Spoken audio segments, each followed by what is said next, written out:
Palavra de Jesus, encontre seu lugar em nossa vida, em nosso coração, que esta mesma palavra nos ajude hoje a caminhar um pouco mais na nossa fé. Estamos vivendo o tempo da Quaresma, que é o tempo de Deus, em nosso tempo, em nossa vida. É bom a gente reservar um tempo para Deus, né? Deus tem direito sobre o nosso tempo, porque foi Ele mesmo que nos deu esse tempo de que precisamos. Até diante desta palavra que ouvimos, a gente pode dizer assim: é tão fácil encontrar em nossos dias quem não tem tempo para Deus. Tem tempo para tantas coisas, coisas boas certamente, até legítimas, mas que de repente têm um defeito de não dar tempo para Deus na sua vida. A palavra de Deus nos faz pensar, hoje, lá o livro do Êxodo e também o Evangelho de João que acabamos de ouvir, nos faz pensar isto: qual é o lugar de Deus na nossa vida? O que mostra para nós o livro do Êxodo? O povo que foi libertado de uma realidade dura, de escravidão, de dominação, e Deus vai enviar lá o Moisés, chamado por Deus, um homem limitado, muito simples também o Moisés, com uma série de dificuldades, mas digamos assim, ele vai topar a parada de cumprir o que Deus lhe pediu. Ele entendeu o recado de Deus. Moisés entendeu o recado de Deus para ele. Então o que ele contou com a sua limitação, com a sua fragilidade? Não, ele contou com a graça de Deus. Porque o próprio Deus vai dizer para ele: você vai dizer para aquele povo que eu escutei o seu clamor, escutei o seu gemido. O Deus que Moisés foi em nome dele, lá no Egito para libertar o povo, é o mesmo Deus que está escutando o grito de tantos irmãos e irmãs nossos aí. Ontem li no jornal uma notícia, eu não gosto, eu fico indignado com isto. Indignado porque é uma coisa que tem solução. Não tem solução por causa do egoísmo de pessoas e de países. Mas a notícia dizendo assim, dos milhões de pessoas que estão condenadas a morrer de fome. Deus não está nesta realidade da fome. Ou melhor dizendo, Deus não aprova esta realidade. Mas Deus está lá porque Ele está ao lado do faminto que não tem ninguém olhando por ele. Eu sozinho não posso fazer nada. Você também sozinho não pode fazer nada. Mas acho que a gente tem que ser como aquela criança que escreveu uma carta para Deus dizendo assim: Deus, o mundo não está do jeito que eu gostaria que estivesse, e acho que o Senhor também não concorda que o mundo esteja assim. Mas eu sei que eu sozinha, a criança dizendo, não posso fazer nada. Mas junto com o Senhor, nós podemos fazer tudo. O Senhor me ajuda. É interessante que a criança tem uma percepção muito pura e santa da dignidade da vida e de quem é Deus. Os adultos não, eles deixam morrer de fome.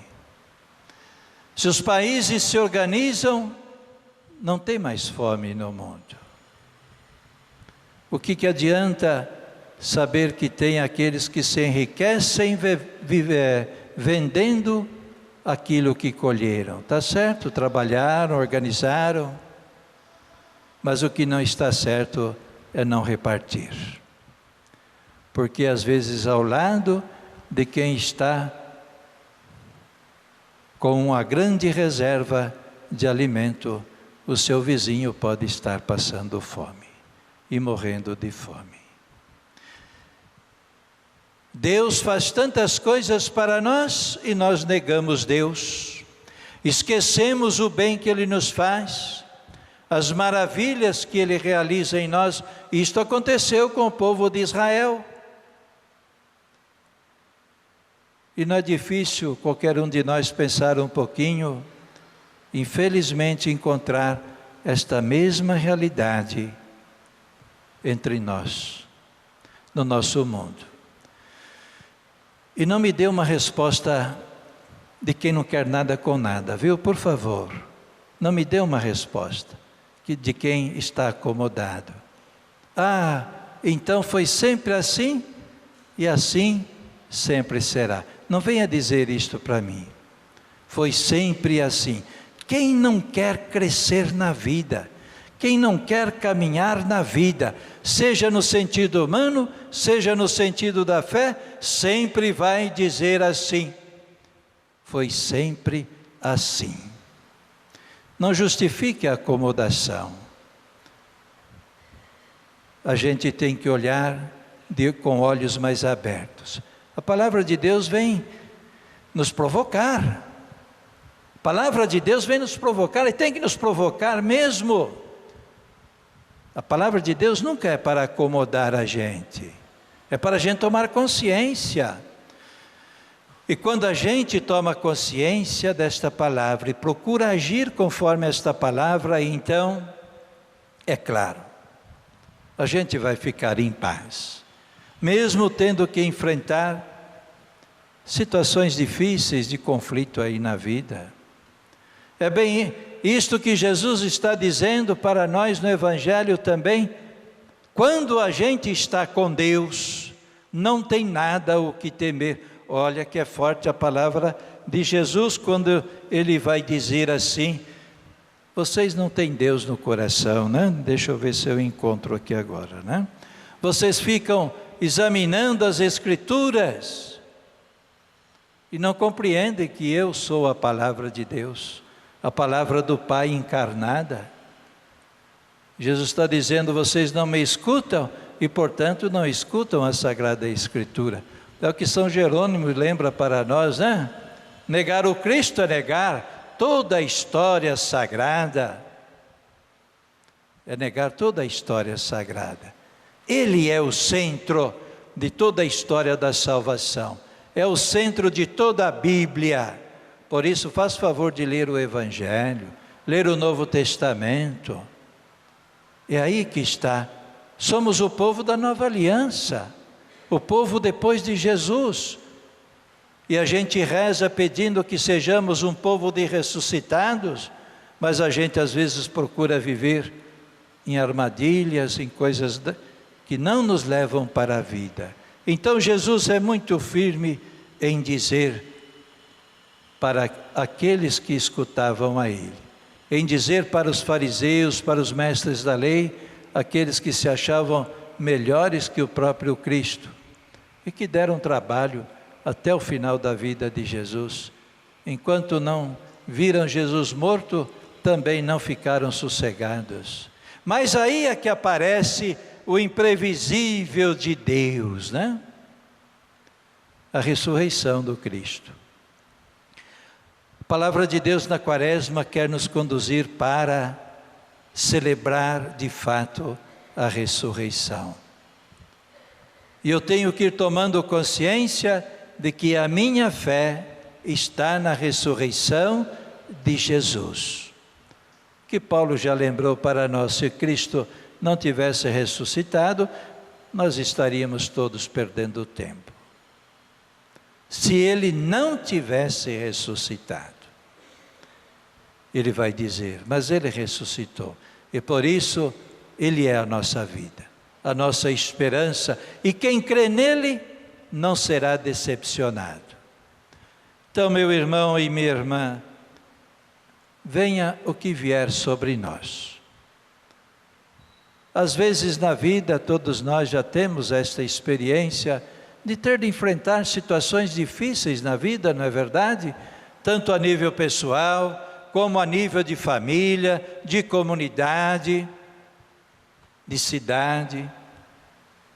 São tantas as realidades que às vezes podem nos preocupar bastante. Mas se a gente está com Deus, a gente não teme. E a gente vence, né? Aliás, é bem nessas horas que a gente pode fazer a grande experiência de Deus na vida.